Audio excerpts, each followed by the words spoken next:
This is the GIS Evening Report for Thursday, April 4th, 2024. I am Rakisha St. Louis. In the headlines, Grenada edges closer to implementing its food security crisis preparedness plan. We'll have details to this story and more after the break. The Ministry of Agriculture and Lands, Forestry and Marine Resources announces the unfortunate decision to postpone the national consultation for the 2023 revised National Poultry Policy and Action Program, originally slated for April 3, 2024. The event will be rescheduled to a later date, which will be announced in due course. This decision was necessary to accommodate conflicting schedules with other previously arranged events. The ministry urges you to remain attentive for the announcement of the new date regarding the hosting of the national consultation. Welcome back. Grenada is expected to have its draft National Food Security Crisis Preparedness Plan by July of this year. This follows a two-day technical working group session led by the Ministry of Agriculture and Lands, Forestry and Marine Resources. Participants are optimistic that Grenada is extremely close to achieving its preventative food crisis goals in the event of a natural disaster or global crisis. Similar sessions are being conducted in more than 25 regional territories with support from the World Bank. Daniel Lewis is the focal point representative in driving the process forward.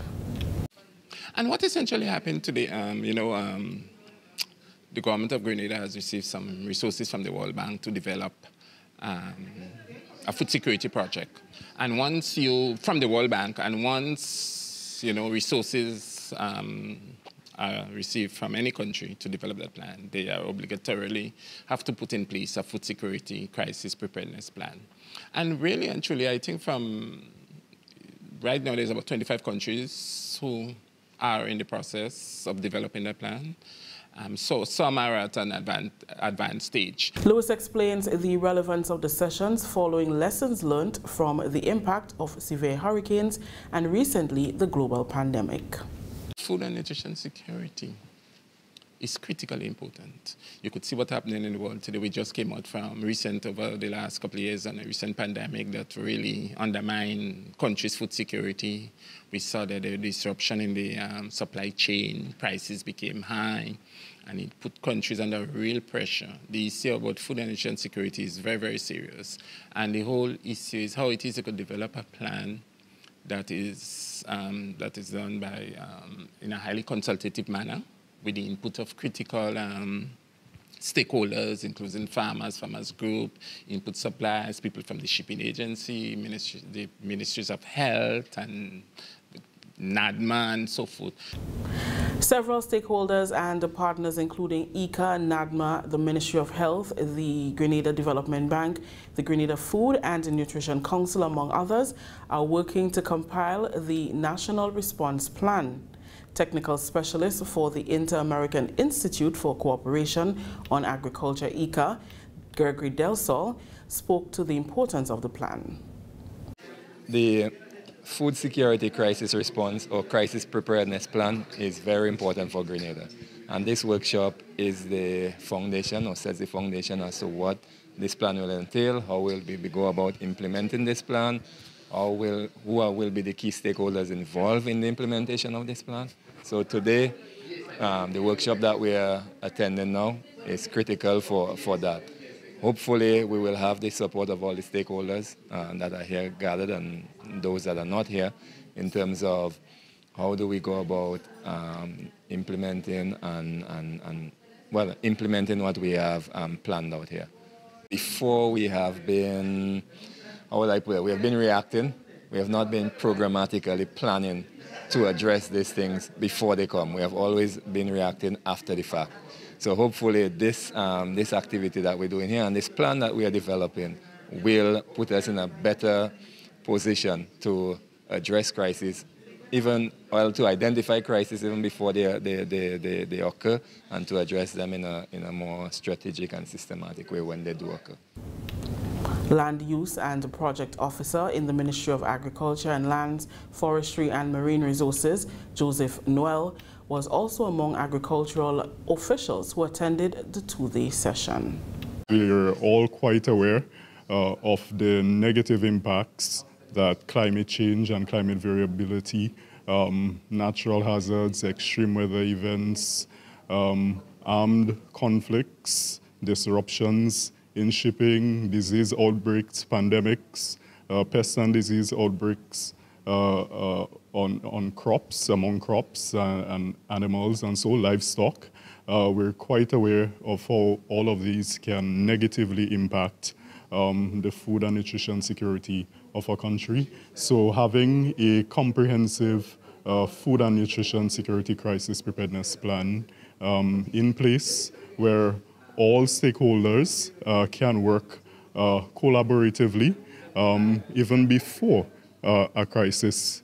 We start feeling the negative impacts of a particular crisis and ensure that our food and nutrition security is not adversely impacted.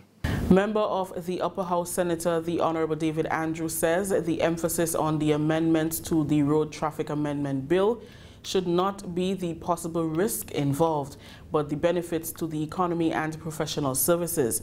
Senator Andrew presented the bill to the House on Thursday, which seeks to upgrade driver's license without examination and reduce the minimum age for D-class license from 25 years to 18 years. The proposed upgrades are available for B, C, and C1 classes of licenses to D-class and targets drivers with more than 5 years experience and those deemed medically fit. The issue of risk, I think the insurance agents and agencies are experts, and that's their field, that's their business, and risk mitigation, risk coverage, risk assessment. We don't get anywhere without risk. Everything carries a certain amount of risk, and the insurance companies are experts in covering or attempting to mitigate and cover those risks, and so we anticipate that they would act accordingly. But happily, the empirical evidence does not suggest that there is extremely high risk with goods vehicles, as opposed to passenger vehicles. And so we could appreciate that it may not necessarily result in as costly a risk coverage as may be the case for Class C, C1 vehicles. This provides an excellent opportunity to empower our young people, to empower and encourage farmers.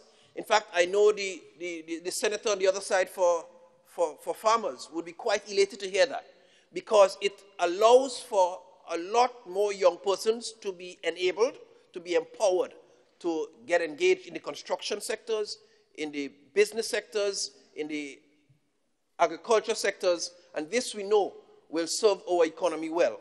Senators Gloria Thomas, Norland Cox, Salim Rahman, and Roderick Sinclair all say the amendments are a step in the right direction.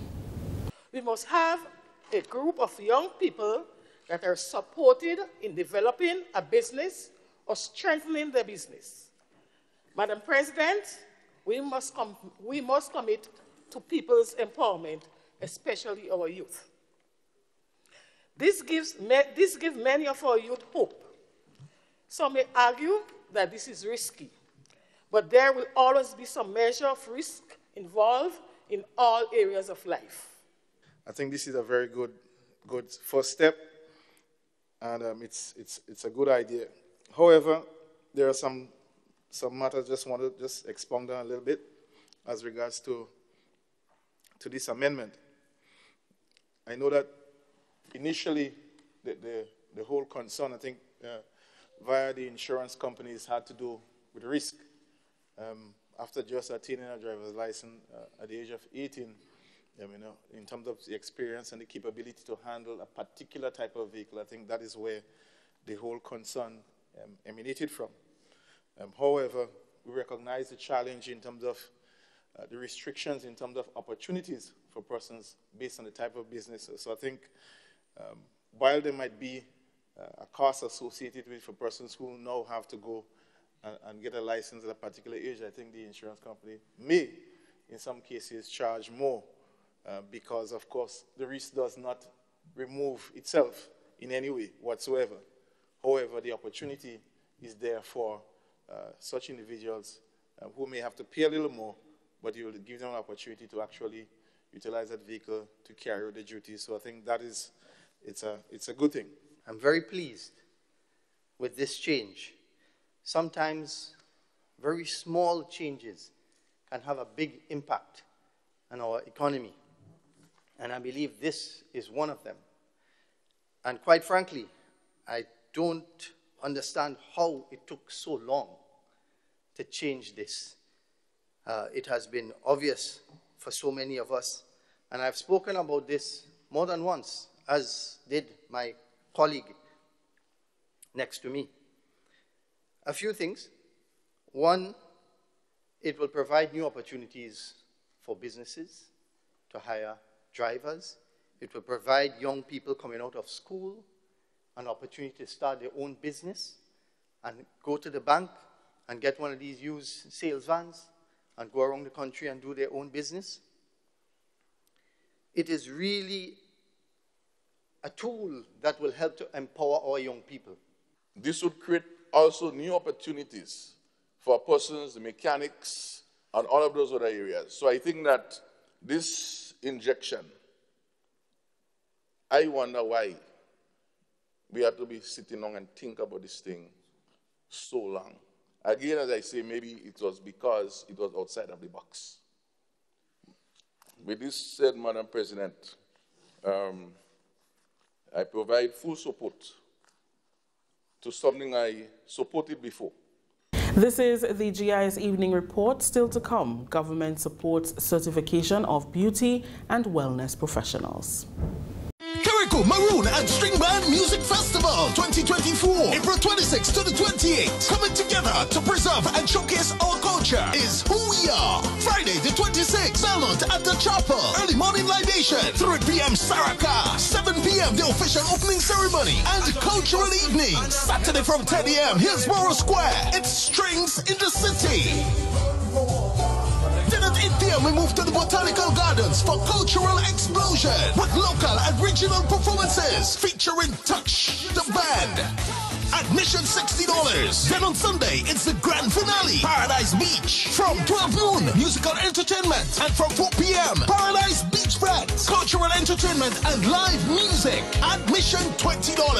Come and learn to dance the quadrille and big drum on Paradise Beach every Sunday after the launch until the festival ends. Carriacou Maroon and String Band Music Festival 2024, April 26th to the 28th. Welcome back.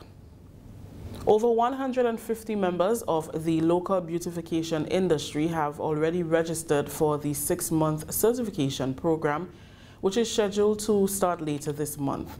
The course has been held collaboratively with the National Training Agency, Government of Grenada, Allied Health Practitioners Council, and the vgh'n Creative Center. We have more in this report. This week, assessment sessions are underway for the training certification program in the beauty and wellness industry. The aim of the certification program is to upscale and retool practitioners, certifying them with NVQ and CVQ qualifications in their respective occupational areas. Dr. Nicole Fort, chairperson of the Allied Health Practitioners Council, states that the assessment sessions will provide facilitators with insights into the necessary steps to advance beauticians to the next level. This week we are trying to figure out where everybody would fall. It's not going to be a one-size-fits-all because people are coming from various years of experience and opportunities. So we don't want to be unfair and say everybody started at level 2. So we really want to target where you are and take you from there to bring you where you need to be. Coordinator for Standards and Planning at the National Training Agency, Janesta Charles, says the goal of the course is to upgrade the qualifications of the professionals. I think it would be important for them to understand their role in terms of contributing to the development of Grenada holistically, and the fact is that we would now have customers and clients that would be satisfied with the services that they are providing, and of course contributing to the health and wellness of our people. Government has committed to subsidize a huge percentage of the certification and training costs. Dr. Ford says they are catering for approximately 400 professionals, and the hope is that registration will increase in the coming days. I just want to let everybody know that this is not a trick. This is an upgrade. This is a moment to get a nice start with certification that you never had before, acquiring it at the government and people's cost of Grenada. So I don't know how much better it can get, and I don't know how much more I can encourage you to really make use of this opportunity. I cannot promise you that this opportunity is going to come again. So let us seize the moment. Acquiring your CVQ and your NVQ will open doors for you to market yourself regionally, internationally, and be able to be going out to do your craft very confidently. Thank you, Chrisanne. The 2023 agricultural census is progressing steadily with over 160 enumerators deployed across communities in Grenada and Carriacou to gather vital agricultural data for the initiative. This national census marks the first in over a decade, following previous ones conducted in 1961, 1975, 1981, 1995, and the last in 2012. Its primary goal is to aid the ministry in evaluating the agricultural sector, pinpointing crucial areas, and gathering essential information to formulate plans, policies, and initiatives aimed at enhancing the lives and livelihoods of farmers reliant on the sector. Lavon Mapp serves as census coordinator. Presently, a lot of focus is being placed on gender, especially women and our youth, and the information coming out from the census would help us to have a better understanding or better idea of who our female farmers are, who our youthful farmers are, so that when assistance is being given, when programs are being done to help these, we would know exactly who to target, who the persons that in need are. We have some information in the ministry, but it's not completed, and this census would give us a complete idea of agriculture on the ground in Grenada. So when the ministry has programs or even grants or projects targeted to, let's say, carrot farmers or cassava farmers, we know exactly who those people are, where they live, how much land they have, what assistance they can get from based on the information that has been given. So we're asking you to give truthful information, because we don't want an instance where you tell us you have, let's say, 15 acres, and when we actually go on the ground to give you assistance, we realize you only have 5. So you're appealing that, please, as much as possible, give truthful information. MAP urges a continued cooperation with the enumerators to meet the conclusion deadline of May 15th, 2024. Finally, the Division of Youth is accepting applications from Grenadian nationals who are desirous of participating in the 2024 Parish-Level Youth Parliament program. Interested persons are asked to visit the Facebook and Instagram platforms of the Division of Youth to access the link for the application form, which must be completed and submitted before Monday, April 8th, 2024. Participants get to engage in hands-on exploration of the parliamentary processes, learn to create resolutions that will directly impact their communities, and gain insight into the roles and responsibilities of parliamentarians, government officials, and citizens within the democratic framework. The restructured National Youth Parliament program will feature 4 sittings: the Parish-Level Youth Parliament, Primary and Secondary School Youth Parliament, National Youth Parliament, and the Special Youth Parliament sitting in commemoration of Commonwealth Day. Training for the Parish-Level Youth Parliament will take place at selected schools or community centers in each parish. The revitalized program will also feature a mentorship component offered to national youth parliamentarians as they prepare to assume leadership roles in their communities and in Grenada by extension. For any inquiries or clarification, contact the Division of Youth on telephone number 440-6917. That story just ended the GIS Evening Report for today. A recap of the headline. Grenada edges closer to implementing its food security crisis preparedness plan. On behalf of the entire news and production team, I am Rakisha St. Louis.